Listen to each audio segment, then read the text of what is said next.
Yeah, man. You dream about chickens, it means you want to fuck your parents. I don't know.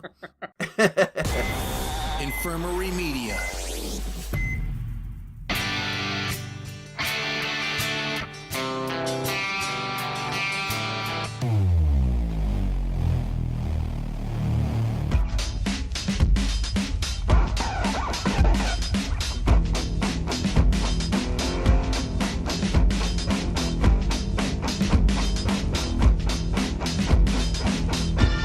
Now tuned in to the Selling Out Podcast.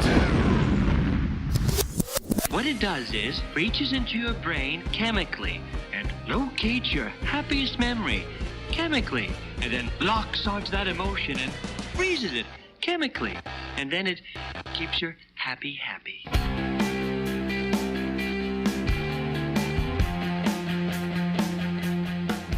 Hello, and welcome to the Selling Out Show. I am one of your hosts, David Schultz. We have a great one planned for you today with a whole bunch of topics to talk about. And by my side is my good pal, Nate Gorzinski. Hey, Nate, nice gams. Thanks, man. I'm proud of them. They're, Are you? Yeah, man. They go all the way up, as old perverts in the 80s used to say. But, yeah, like I cover them with ankle socks and flip-flops. The old fogey style. Yeah, man. I actually stole that from a movie. Oh, yeah? What movie? Yeah, do you remember the movie May? Yes, I loved May. You did? That was the film from 2002. I guess it's a horror movie. Yes. You have really beautiful legs.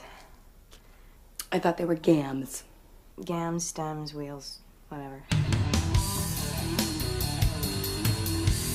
First thing I want to discuss is I've been subjected to some of the most oily, disgusting, worst television of all time. And you'd think from previous episodes, listening to me speak, I'd hit the pinnacle of just crummy TV. Yeah. But you know what? There's more of the mountain to climb. Oh, yeah. Or there's more distance to fall, if you want if you want to get honest. Yeah, more appropriately. Yeah. Have you ever heard of this show called The Masked Singer? You know, it's funny, like I saw like a little preview, but other than that, I have no interest in it, so I'm not familiar, but... It's an imported show, just like Mostar. I think it was Japanese or something, but now it's here in the States, and there's 4 judges, and the contestants are dressed up in costumes, unicorns, monsters, whatever, so you can't see their face, and they come out and sing a ditty, and the judges are supposed to guess, or, you know, who they believe the singer is.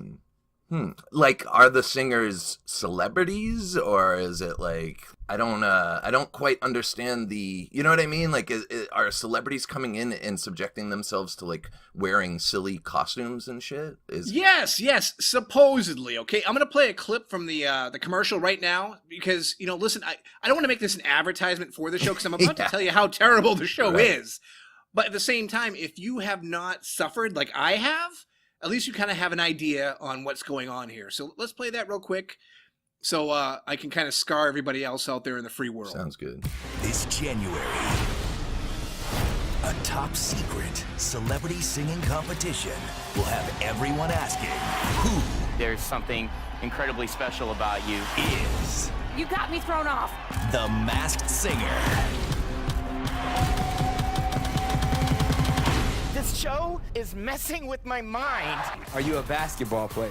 We'll see. One by one, celebrities will be eliminated and revealed. Oh my God! So this is the gist of the show, right? What they just said. You got these hosts, Robin Thicke, Jenny McCarthy. How does she even get on a show now? I have no idea. I thought she was famous like 25 years ago.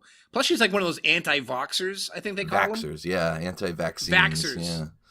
Yep. Yeah, and then they got Ken Jeong, who I think is moderately funny. Yeah. Even though his shtick is kind of like silly, like I'm the little nerdy guy, Yeah. and he plays it out and he boogies or whatever. And then there's a girl from the Pussycat Dolls who I can't remember her name. But here's the problem, right? You hear that commercial, and someone like me, I want to think I'm above like subliminal messaging or being hooked in by advertisers. Unfortunately, my wife is the complete opposite. She sees a commercial and she goes, "Oh, wow, I've got to watch this." So the night it was on, and I'm sure there's been a few episodes since then, but I only watched the premiere. She was like, "Oh, Dave, come on, you're going to miss it. And I'm like, "Oh, you're going to be fucking kidding me." She really wants me to go sit down and watch this fucking thing. And I'm a loving guy. I'm a good husband. I did just that. The problem is, it's so overly produced, cheesy, and I mentioned earlier how the hosts, or the judges rather, are trying to guess what celebrity it could be. Mm-hmm. They're so outlandish. They might as well just be like, oh, that's Bob Dylan, or oh shit, that's Elvis Presley. Because, like you said, like, would celebrities subject themselves to wearing costumes? I mean, if you're really famous, why even bother? I know, dude. Like, that seems like I understand. I'm getting the sense that the judges themselves, like you mentioned Jenny McCarthy, you mentioned some of these people, that they aren't at the peak of their celebrity. So I understand that. But the ones that are coming in to sing, like, what sort of level are you at where, you, like I said, you're dressing up like a furry or a freaking mascot from a shitty Japanese baseball team. Yeah, you know, like, right. Interesting. I am not not interested. I'm sorry, I'm not interested at all is what I meant to say. Yeah, we do not promote this show in any shape or form. Nope. All I can say is this is one of the worst things I've ever watched. I watched the entire hour of it. And of course, it's one of those things where they're going to reveal who one of the masked singers are at the end. And to spoil it for everybody, because I hope you don't watch it anyway, the first singer was Antonio Brown, who I know you're not familiar with, but the wide receiver from the Pittsburgh Steelers. What? And it was a terrible song. And there's even one, she's dressed like a unicorn, and they give clues, like who they could be. Mm-hmm. And they're vague, but she says that she was raised in Beverly Hills, grew up rich, and no one could believe she would ever have a singing career. And people always put her down. So this is her chance to show the world she could sing. She sang like shit, like fucking utter garbage. And I thought to myself, okay, you fucking loaded. You had rich parents or whatever. Right. You could just make an album. Everybody does. No one has any talent anymore. That's true. Yeah. People going on SoundCloud, just putting up their own shit. Anybody can record nowadays, dude. Right, but she was trying to do the sympathy thing where it's like, oh, no one believes in me. And the crowd goes, oh. And the judges go, oh. And I just cry, bullshit. Get the fuck off the stage. I just want to smash my TV into a million pieces. Recently, dreams have been really fucking me up, dude. They've been fucking you up? It's weird. Like, I had a dream where, and I know no one wants to hear someone else's dreams. You mentioned this to me before pre-show. Yeah, I wasn't trying to be cruel. Like, for the listeners, Dave was coming up to me and saying, you know, I've had this dream that I wanted to discuss on the show, and I remember a stand-up comic at one point saying, there's nothing more boring than hearing someone else describe their dream to you, because it's always impactful or whatever to the dreamer, but it's full of shit from the dreamer's life, and emotions are subjective, so to a listener, it's not going to sound great. It's always like, you know, you were there, but you had, you know, Jim's head, so it was really fucked up, and it was making me sad for some reason, and there, you know, it's just, you know, to the person listening, it's kind of like, okay. I get it, and I'm not going to do that to you. Okay. I'm going to talk about the after effect, because at my age, I'm 40 years old, and now when you have a bad dream, it's almost like an omen. Yeah. You worry when you wake up. And I had this really vivid dream of an ex-girlfriend to the point where I woke up kind of shook. I texted you about it. I'm like, man, that was really messing with my mind. Yeah. I looked her up, and I haven't even thought about her in God knows how long, just to see if she was still alive. Mm-hmm. Yeah. So I'm like, why would I have such a deep dream, like I guess a nightmare about this person unless something bad happened to them?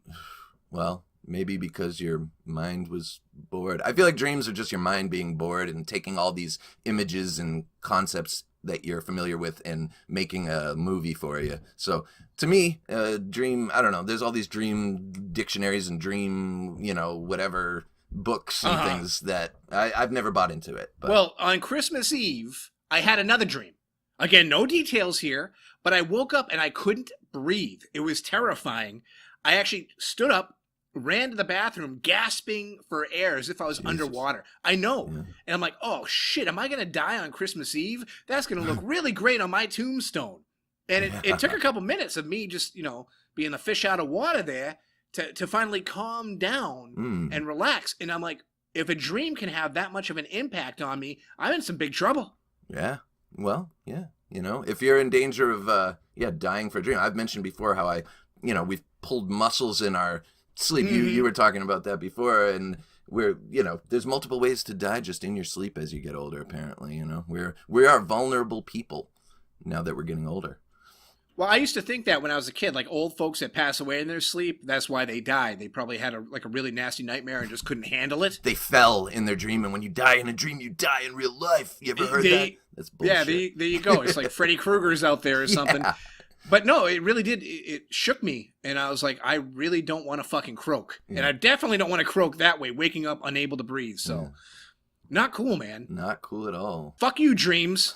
I'm glad you're okay, Dave. I'm glad this dream didn't kill you, and I'm glad the ex that you mentioned is apparently still alive and well. Although I haven't heard from her or talked to her in decades at this point. But Yeah, well, that would have been whatever. Yeah, it is what it is. It is what it is. But at the same time, if you have something that, I don't know, just vivid, you think something seriously happened. So, well, dude, don't get me wrong. Like dreams can really affect you. I mean, I know that. I know. I constantly wake up. Like my dreams are very vivid. I'm not saying that I'm not affected by them, and I'm not. I mean, I definitely have the outlook that they're not as serious or as important as a lot of people, especially new agey sort of hipsters, tend to think they are. Like I've dated girls in the past or known people who are like, oh my God, I interpret dreams for people, and I do this, and I have all these books that show, and it's like, that to me is nonsense. But I'm not going to say that my dreams don't really affect me. Like I'll have dreams where when I wake up, the rest of my day is fucked up just because of a dream I had, and it's simply because, dude, I read somewhere, I forget if it was a philosopher or a scientist, had said that a dream or a hallucination is as real as any other experience to the person experiencing it, because the emotions and the heart rate, all that shit is really happening. It's just that, the circumstances aren't necessarily real, but you go through that shit, dude. I mean, so I definitely understand that, but like I said, I just don't put a lot of stock into meanings or deeper, whatever translations of these things. But I definitely. Hey, Tom Petty had it going on, running down a dream. Dude, I know. I can't quote the rest of those lyrics. So I don't know exactly how it goes, but yeah, dude. Actually, my band covers that song. It's funny. It's funny. And you don't remember the words? I don't, because I don't sing it. But I can play the shit out of the bass line. Good, man. I did pick up a dream book recently since I've been so concerned with them. Yeah. And have you ever dreamed about a chicken? Not that I can remember.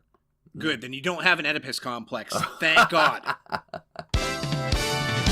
My dog died. Oh, segue, huh? Wow, that's a real experience. I'm sorry to hear that, but recalling the way you've talked about your dog in the past, I don't know how sorry I am. How are you feeling about this, Dave? I'm torn on it because I gave the dog away, so technically it wasn't my dog anymore. The whole deal with that was, because I had so much disdain for my dog, as our listeners might know from previous episodes, right. I was like, I'm not giving my dog the best life it could have. And I knew another family that had multiple dogs, loved dogs, and I thought, if they're willing to have him, they should take him, because he'll be able to run free and be happy and all that good stuff. And so they did. So I was thankful for that. I was happy with that. And on occasion, as I got, cleaned up his stuff and get rid of his toys and everything, I felt a little sad. It was one of those things. I was the only person who took care of the dog to begin with. So, but anyway, over the holiday break, I found out he got hit by a car. Oh my God, man. And died. Wow. And I really struggled with this because I was sad, but then like my inner dude, I guess I could call him, was like, buck up, motherfucker. It's just a dog. Yeah. You always bitched about the dog. You always complained about the dog. You can't go crying about the dog now. Jesus. And I kind of had to accept that part and be like, yeah, I let him go. Yeah. Not into the street like these other people did, but I let him go to some other family. It wasn't my responsibility anymore. Right. But it did bring a certain level of sadness that I definitely struggled with.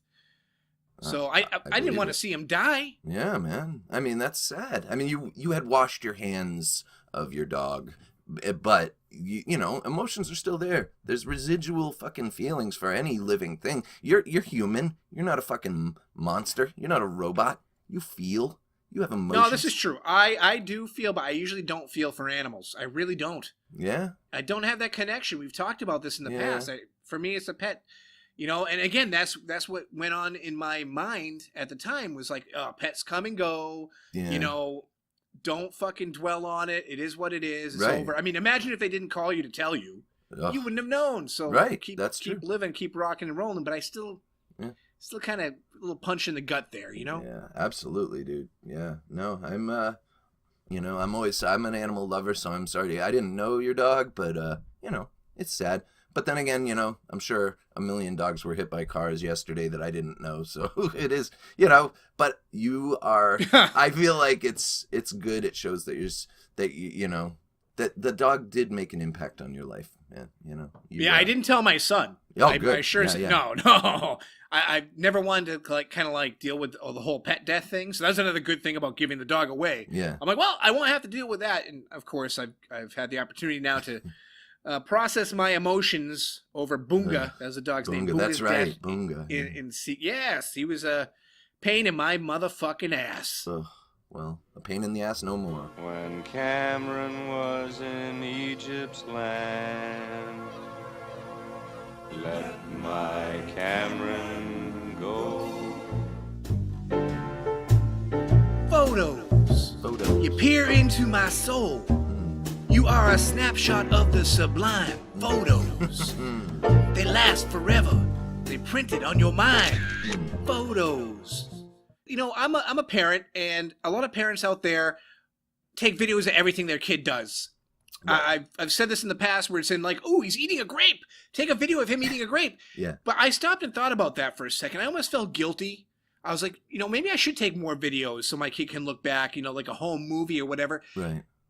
And those are all fine and dandy.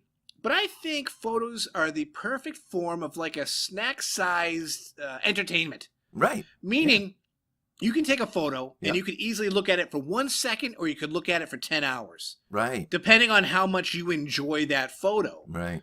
Where in videos, you're kind of more committed to sitting and watching something for a predetermined amount of time. That's true.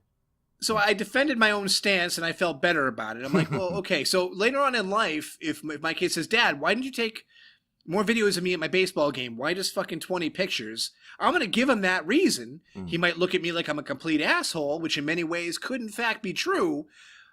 But I really do believe photos are the best ways to capture your memories in life. Yeah. Well, they were a great invention, man. Think about back in the day when people had to, I was listening to something recently where they were talking about how the old pictures, how nobody was ever smiling in those old 1800s pictures or whatever. And they said that the main reason was because it took so long for a picture to actually, now it's, you click and it's done. Back then, they literally, for the image to be exposed onto the film or whatever, it was you had to sit there for minutes on end. And people just didn't feel comfortable smiling for that long. Nobody, I don't think, back in the 1800s smiled for longer than 15 seconds at a time because life was so miserable. So to sit there with a smile for 3 minutes while the picture... that does sound terrible. And I once took a trip to Fenway Park, and I took a bus. And there was a Japanese tourist on the bus, him and his wife. Yeah. And she was taking fucking photos of everything. But what I found humorous about it was... the most obscure, stupid things, we're on the bus, and just stand up, take a picture. He wouldn't smile. And then, I saw him outside of the ballpark, and they were doing the same thing, stand by the statue. He wouldn't smile. Yeah. And I'm like, what's the fucking point of this guy taking 800 pictures if he doesn't crack a smile in any of them? None of them. Yeah. Here's me being sad over here. Here's me being morose over in the bus. Here's me, It's not even morose. It's I exist. Yes. I once existed in this moment in time. Yeah. Here I am, and I don't have to be happy about it. Yeah. And he could have been happy about it. Maybe he's just a very business-like kind of guy. Sure. Maybe he had a shitty smile. Yeah. Why would you take pictures? All time. Why would you take pictures of yourself smiling all the time if you have an ugly smile? Some people, let's keep it real. True. Some people have ugly smiles. True. He could have had some rotted chiclets up in there. I didn't even consider it because I never saw him open his mouth once. Right. Maybe that's why. Or maybe the wife was just overbearing. I can understand that too. Maybe he was tired of taking fucking pictures. Yeah, just one is fine, babe. Yeah. Stop making me take a picture next to the bus driver, then next to the coin collector, the little token thing, and then it was literally everywhere. He could have, I don't know, tied his shoelaces, and she was like, "Oh, take a picture of you tying your shoelaces, man." So maybe the poor bastard. But yeah, imagine his funeral when they put up all the photos and stuff. Just a stone-faced fucking guy. Yeah. Everywhere. I mean, he could have been like by the pyramids of Egypt. Yeah. Just like, Yeah, that would be weird if all the pictures were of him looking like that, and then when you looked in the open coffin at his wake, he was like for some reason they made him smiling in the coffin, so it's like the opposite of usual. But hey, if anybody out there has any opinions on any of the things that we've talked about thus far, you can always hit us up on Twitter at Selling Out Show or shoot us a line via sellingoutshow@gmail.com. Maybe you're a video guy. Maybe you want to defend your stance of taking 800 videos of your kid fucking, I don't even know, stumbling over himself, falling down the stairs. I don't know. But any of these things, dreams, whatever, terrible TV show, it doesn't matter. You can talk about your cat. Yes, we want to hear from you. We want to hear from you, so make sure you drop us a line and follow us on Twitter. Please. Hemp Bombs. Nate, we have a new partner in the form of www.hempbombs.com, the makers of a variety of CBD products. They were kind enough to send us a bunch of samples, and holy cow, man, I am enjoying the dickens out of them. How about yourself? I, as well, am enjoying them, man.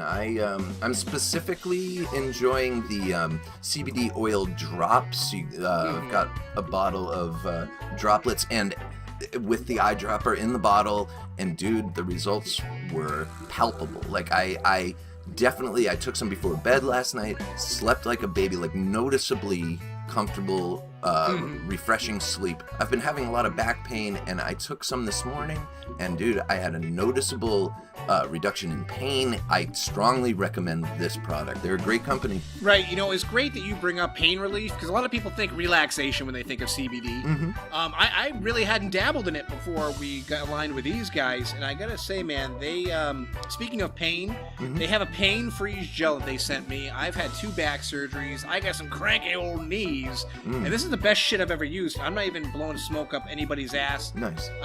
No, I'm dead serious. This is the best stuff I've ever used, because a lot of the icy hots or the tiger bombs and the other stuff that I've used in my back, it's like meh.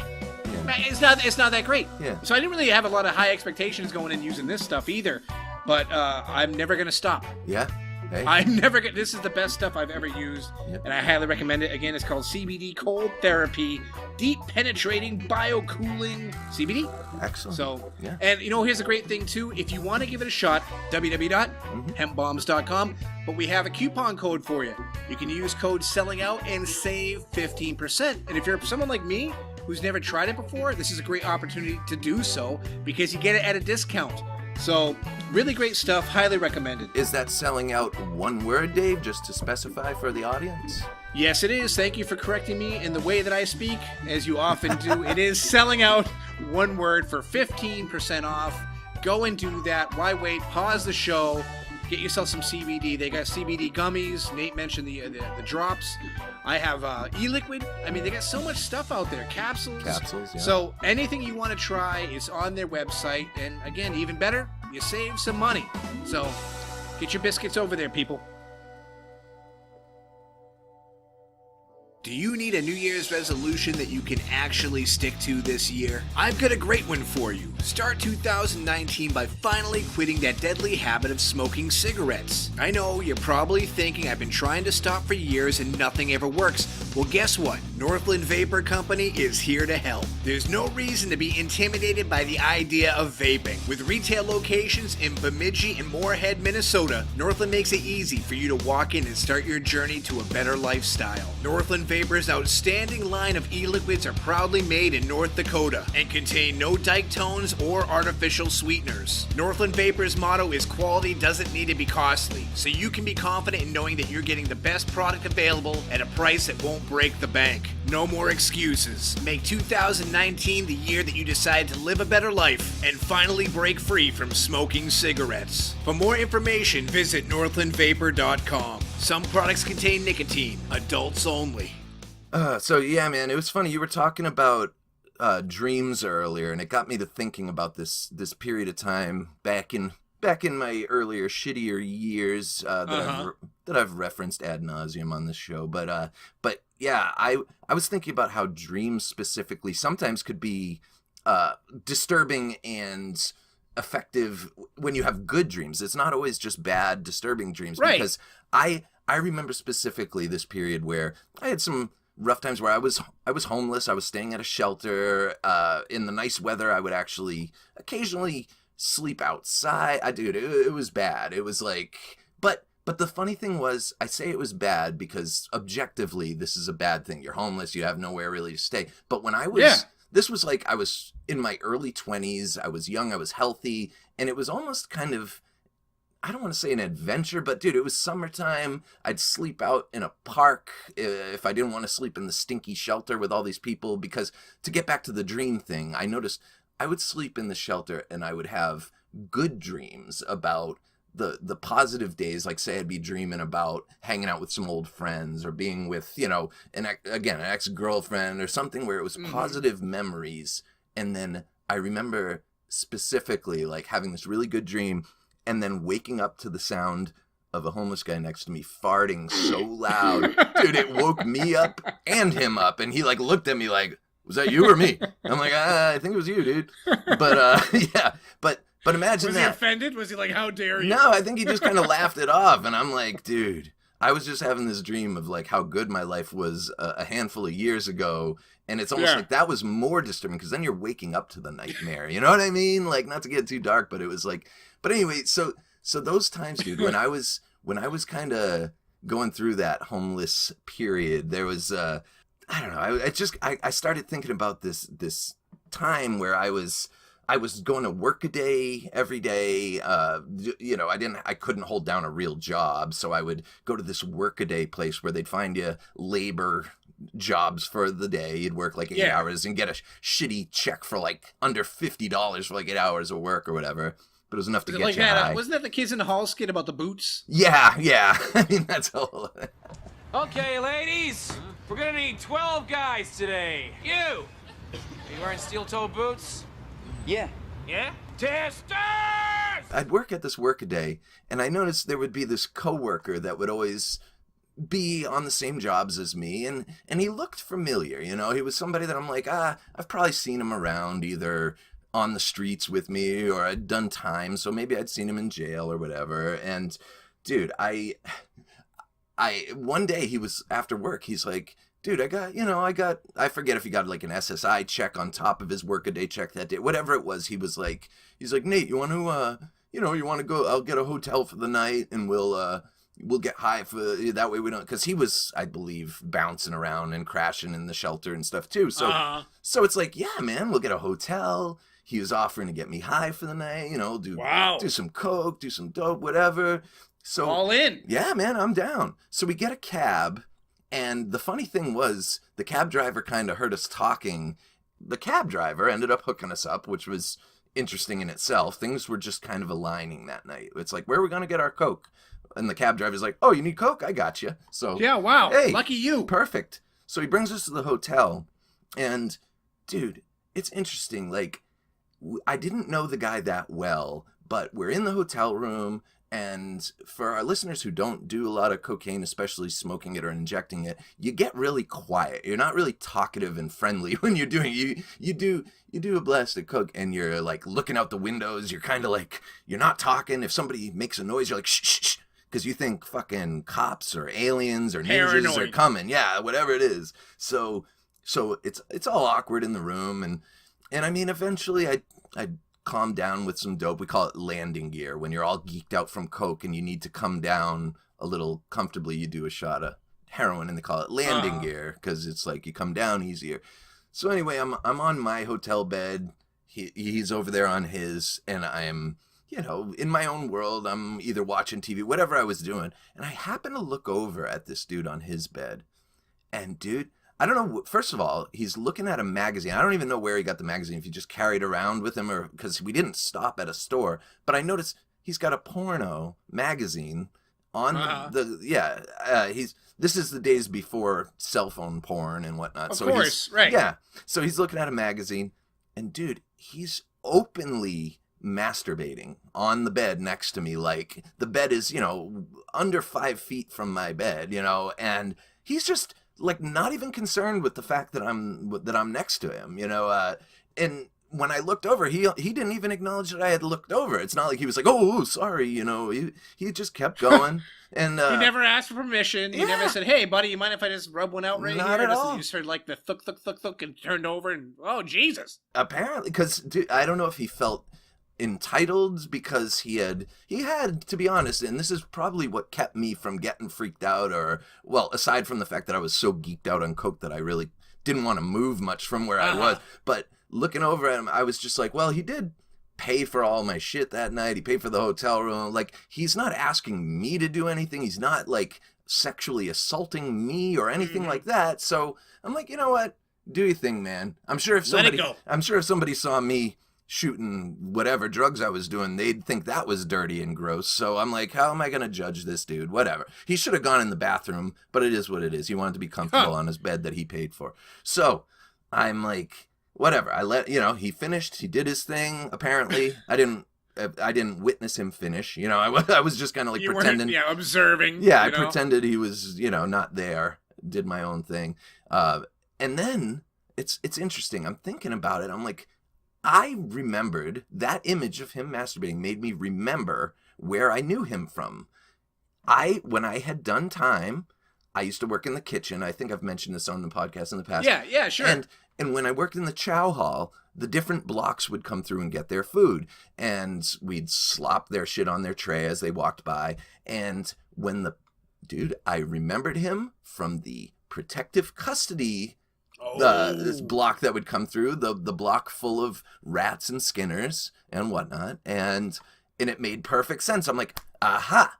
I used to see that dude come through line. And it's funny, he was wearing these trademark aviator glasses with like a red tint that was very like memorable. Like that's and he was wearing them in the hotel like while we'd work together. So you'd think I was like, where do I know this dude with the red tinted aviator glasses from? Giveaway. It sounds right. And he had a porn stash, cheesy mustache. I'm like, this dude looks like a sex offender. And how did I not realize who he is? And here I am at a hotel with a sex offender. This dude had spent hundreds of dollars that night to get us both high. I'm not comfortable that I hung out with a sex offender. Don't get me wrong. No, of course not. Right. And I've never hung out with him since that night. But it's just interesting how paths can cross in unexpected ways. Because, and another, just a little addendum to that is that when I thought about like, this dude's masturbating next to me, this asshole, he's somehow, he's like, it's offending me. I thought about all the times when the PC block would come through chow and we would add a little like cup of urine to their juice or whatever. We'd somehow taint their food. And I thought about it, I'm like, you know what? I can live with this dude masturbating in front of me after all the shit I probably did to his food. I don't know what this guy did to be a sex offender. He could have just pissed in public and been called a sex offender or whatever, or ended up in the Skinner block because he was a rat. I don't know, buddy.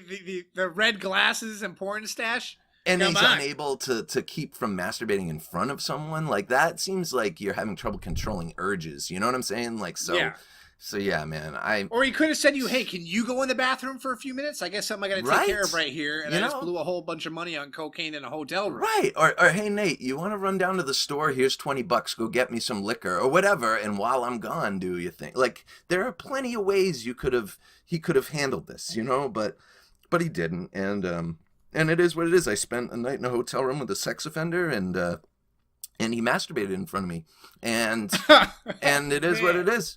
But so that's, and he might have drank your piss. He could have possibly drank your piss in prison. That's true. Our stars somehow aligned in a few ways. But that's not my proudest moment. No. Obviously.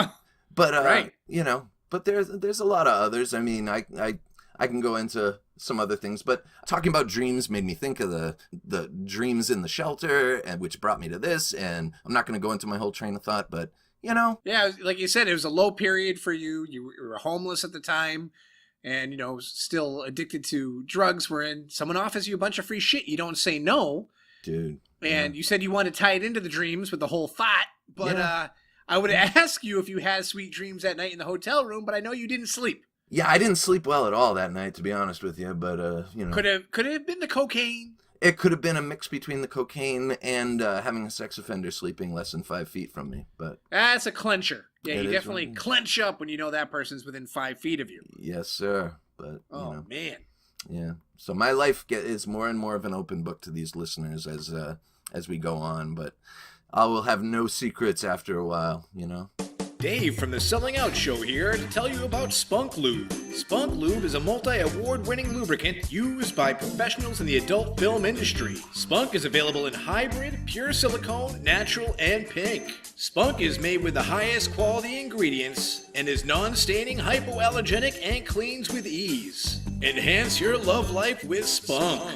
Right now, Spunk Lube is buy 3, get 1 free. There's no excuse not to give it a try. Spunk Lube, a high-end product for an affordable price. Visit spunklube.com today and you can thank me later.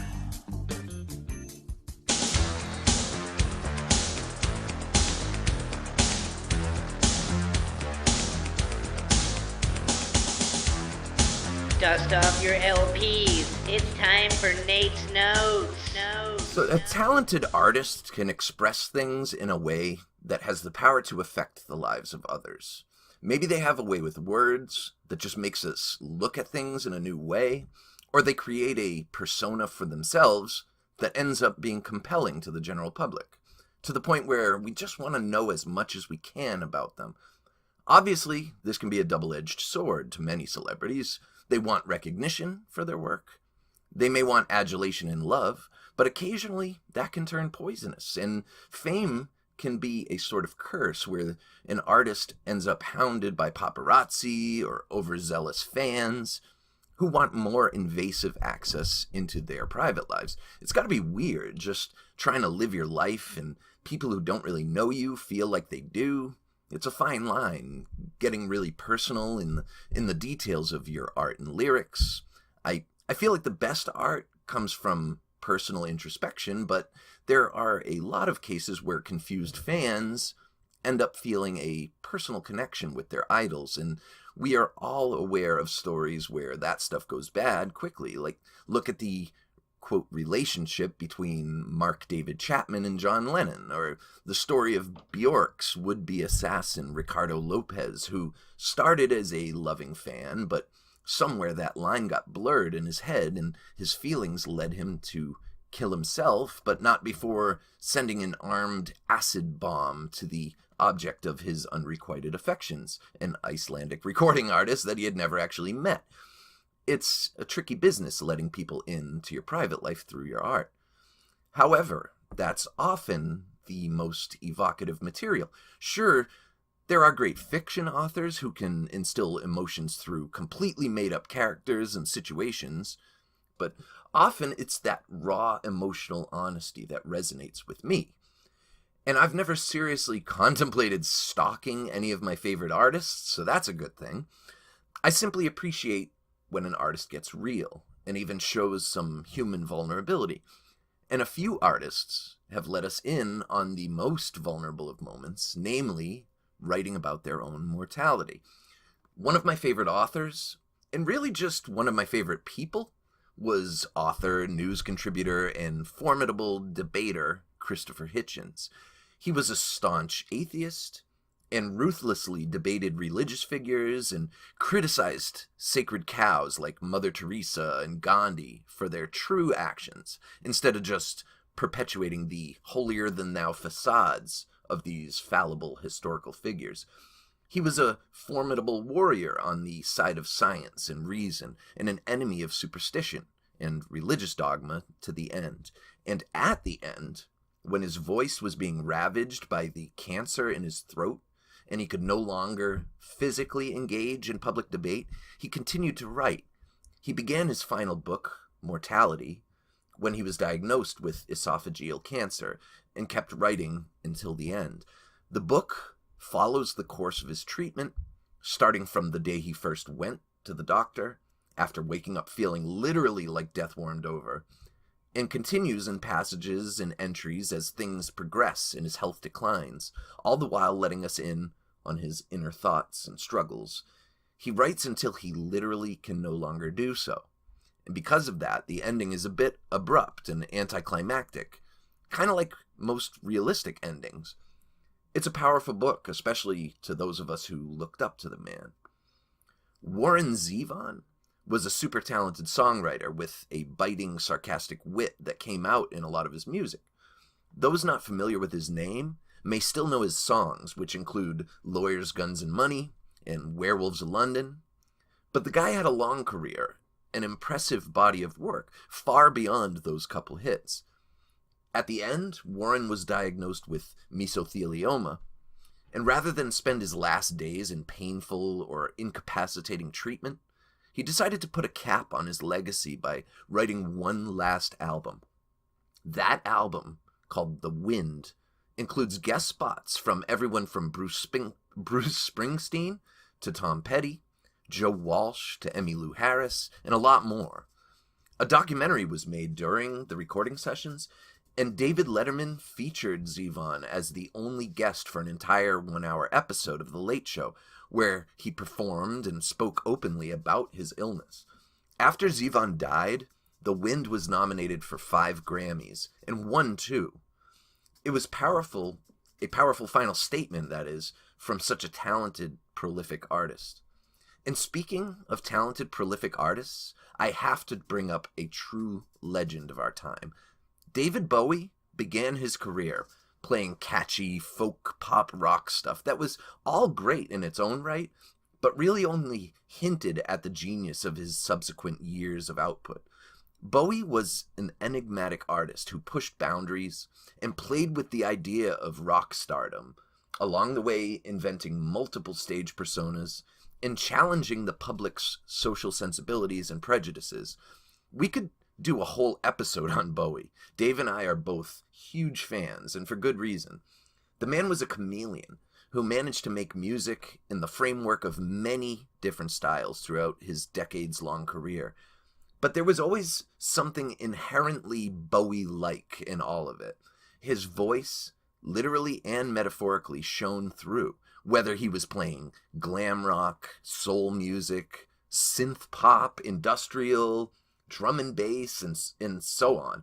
He had an awesome way of putting to words what his methods were all about. When it came to working in different styles and being influenced by forebears in each of the genres he'd dip his toes into, he basically said he would take all the metaphorical sawdust from the work of other artists who inspired him and use a little Scotch tape to put it all together in his own way. Sadly, we lost this amazing talent a couple years ago to liver cancer. But in his usual creative, individual way, he found inspiration even in his impending demise. He hadn't revealed publicly that he was ill, but instead wrote one of his most interesting and experimental albums to date.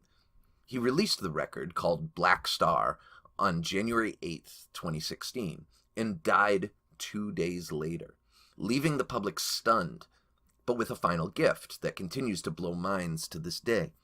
There are themes of mortality throughout the lyrics, mentions of looking down from heaven, and references to sending a final message. The musical compositions alone are mind-blowing. He was trying to veer completely away from traditional rock and roll.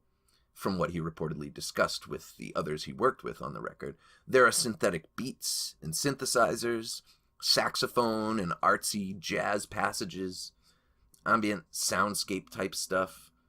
The whole thing is a really captivating listen. Truly a worthy swan song of an album after such a storied and almost mythological lifetime of creativity. An interesting detail that was also kept secret until after the album had been released was that the artwork on the physical copies, which at first glance seems kind of minimalistic and fairly simple, held some secrets of its own. When you hold it up to a light source, the plain black field on the cover actually displays a field of stars, like in the night sky. There's also a weird effect where if you reflect the light off of the vinyl record itself, the shine that hits the wall, think of like when you fuck around with a friend by reflecting the sun off your watch or whatever into their eyes. Yeah, well, that reflection on the wall is in the shape of like a star on one side of the record, and on the other side, with what is reportedly like a spaceship. It kind of looks like a bird flying, but it's definitely a cool shape. It's not apparent at first look. It's kind of cool. The black star on the cover of the album also glows a cool blue color when it's under a black light. Granted, the artwork may not have been physically done by Bowie himself, but it's still his album, and all these little secrets and whatnot add to the air of mystery and legend that surround his final work and the man himself. It's an impressive enough feat to continue to create unique works throughout multiple decades of one's life, to consistently provide people with thought-provoking material and art that can be revisited over and over, but to be able to release a true finale to one's oeuvre and somehow be inspired even by mortality and death itself is a special kind of courage that not many possess. Did you get into Blackstar? I know you're a big Bowie fan, but I don't know if you ever really listened. I like Blackstar, and all the little details that you brought up about the album, I had no idea until I want to say maybe 5 months later or something. Yeah, a lot of people didn't. And when you first heard the album on the day of release or whatever, you're thinking, oh, okay, this is cool, but you didn't really understand the whole meaning behind it. Right, yeah. And then it's just so interesting, like he was able to keep, like somebody, such a public figure, was able to keep the details of his own illness so secret. And I feel like there's an element of, yeah, you want to keep your life private as a celebrity, but I almost feel like that was tied into the album. Like I feel like he not only worked his death into his art, I almost feel like his life itself became a work of art at the end. You know what I mean? Like Bowie was like this, he had all these, like I mentioned, characters that he would experiment with, whether it was Ziggy Stardust, Aladdin Sane, the Thin White Duke, right? Yeah, all that stuff. And so it makes sense that even at the end, it's like there's references to Ziggy Stardust. If you watch the video for the song Blackstar, there's references to Ziggy Stardust, which he mentioned throughout his career. If you listen, there's the album Ziggy Stardust, then there's Ashes to Ashes in the 80s, where he mentions, we all know Major Tom's a junkie. I'm sorry, Major Tom, not Ziggy Stardust. I'm sorry, I'm confusing. Major Tom was a whole passionate. Other story. That's what you are, man. I'm passionate, but I'm getting flummoxed here. It's so cool. Ziggy Stardust was a character, but Major Tom was even before Ziggy Stardust. If you think about it, Space Oddity, which first referenced Major Tom, was before Ziggy Stardust was even an idea. You know what I mean? Like Space Oddity was, I don't know. I'm sorry. I get so excited talking about Bowie. I know you do too. So totally. We could make episodes and episodes, and we seem to talk about him in Nate's notes quite a bit because we're both just huge admirers of his work and how he did things. And you mentioned the sawdust and Scotch tape. Yeah. And that's something I apply even in my own life, wherein sometimes you get frustrated if you're a creator and you think, well, there's nothing original left, and maybe there isn't, but there doesn't have to be. Do you know what I mean? And that's something that he embraced too, where it's like, it doesn't have to be something brand fucking new as long as people believe it's new. Exactly. And it's not, it's interesting that he did something totally new with existing genres. Yes, but totally his own. Once he puts his fingerprints on it, it's definitely his own. Cause you can say, okay, he put out an album that's primarily drum and bass or jungle, the Earthling album back in the 90s. Yeah. But it's still a very Bowie album. You know what I mean? It's still very much his own. And yeah, before that, there was the industrial period with the Outside album where he toured with Nine Inch Nails and actually did music with Trent Reznor. Like he's just somebody that stayed current, I feel like. And there are detractors that will say, oh, he just would latch on to whatever was popular at the time. I've heard those criticisms, but to me, I'm like, he just saw a new palette to play with and was like, cool, like I can play here now. And I see it as he stayed current and he did his own thing with whatever was there. He worked with the tools that were around. Totally. And at the end, man, he blew all our minds one final time. And I don't know, to me, he continues to. Like, I listened to Blackstar just the other day, like when I was doing this, when I was writing this, I was just revisiting that album, and it's dude, it's so amazing, and I think it's one of his best pieces of work, and that's saying a lot, considering the freaking body of work involved. Yeah, holy shit, man. But I find it interesting that you kind of did the polar opposites of guys who were in similar situations with Warren Zevon, who openly admitted that he was ill. Yeah. And he didn't have a lot of time left. You mentioned the David Letterman thing. Yeah. Devoting a whole episode to him. Him basically saying, this is it, buddies. This is what you get. Right. This is the album. While David Bowie was, in fact, a shocker that really caught me off guard. I was like, wait, what? And it's one of those things where he was an older guy. Yeah. So you always feel more sympathetic to people who are young. Right. It might have died in like more tragic circumstances, whether it be an overdose or whatever. But that one really impacted me hard, being such a big fan for a majority of my life. Absolutely. Even though I will admit to you, the one celebrity death that made me cry wasn't David Bowie, it was Stan Lee. Oh, yeah. When Stan Lee died, I sat there for a second and I got emotional. I cried a little bit. I'm a big softie. Sure. And even now, when I see something about Stan Lee on TV, and he was 95 fucking years old, it's still, it's like grandpa or something. It wasn't a tragedy. You know what I mean? It wasn't like a young person tragically dying. But he's somebody that, to be honest, touched our lives longer than Bowie. Like maybe we got into Bowie as teenagers. Stan Lee, you were reading Stan Lee's work since you could read. You know what I mean? Like you were reading freaking comic books since you were a tot, you know? So, and you brought up stalkers in the beginning of your Nate's notes there. Sure. And I've never been a stalker, but I came close. I tried. Yeah. But I failed. Yeah. I failed. Is the Soleil Moonfry call. Oh, that's right. I remember that. I called up not 911. She might have been calling 911. Yeah. I called up like 411, and I was like, I need the number for a Soleil Moonfry, Hollywood, California. I didn't even know where she lived. I was just drunk. You know, whatever. But I really wanted to give her a call and be like, "Hey, I think you're rad." Yeah. But yeah, it just didn't pan out. They thought I was an idiot. They said they couldn't find the number, and they hung up on me. We're sorry. Your call cannot be completed as dialed. Well, to unfamiliar listeners, Soleil Moonfry played Punky Brewster back in the 80s, and she grew up into a buxom, attractive woman, and I can understand why you were attracted to her, and I think it's funny that in a sort of drunk night you made a half-hearted attempt to contact her. You just dialed 411 and said, "Hey, what's Punky Brewster's number?" Basically. That's basically what you did.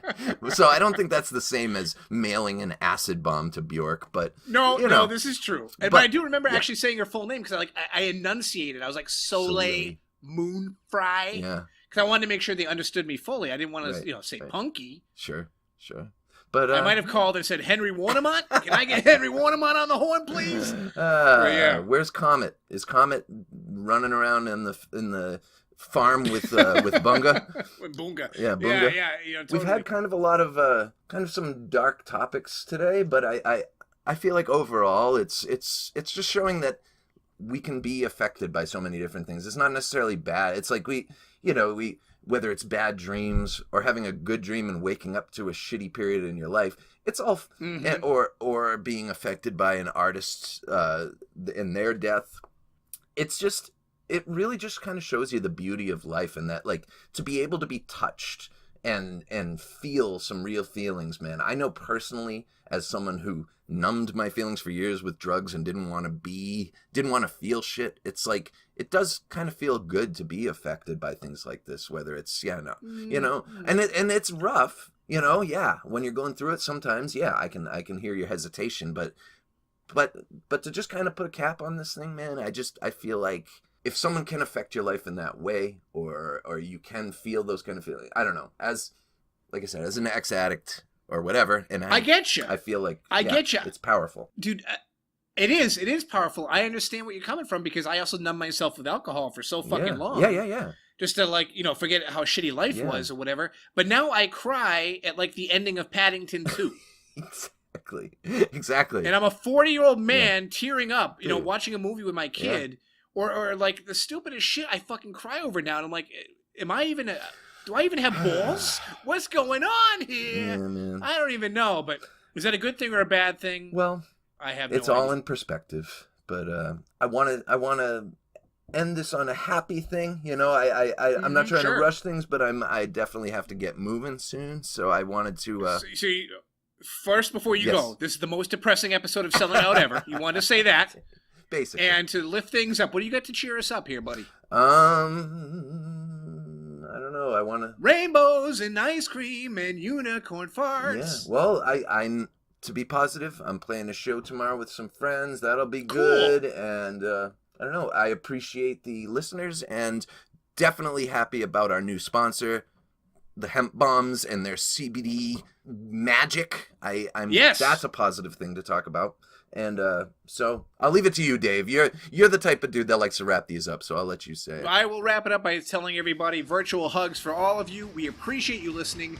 We thank you for it, because without you guys, we don't have a show. We're just a couple guys crying at stupid movies and the death of celebrities. So anyway, thanks again for all of that. I am Dave, that is Nate, and this has been Selling Out. Peace. Wake up, you never look so glum. Tell me how we know they can hear us coming. It's easy for me, I got a head start running away. Keep up for your disease spread quick. So how did you learn to be sick? So cunning. It's easy to sing, but you just keep on humming along. Infirmary Media.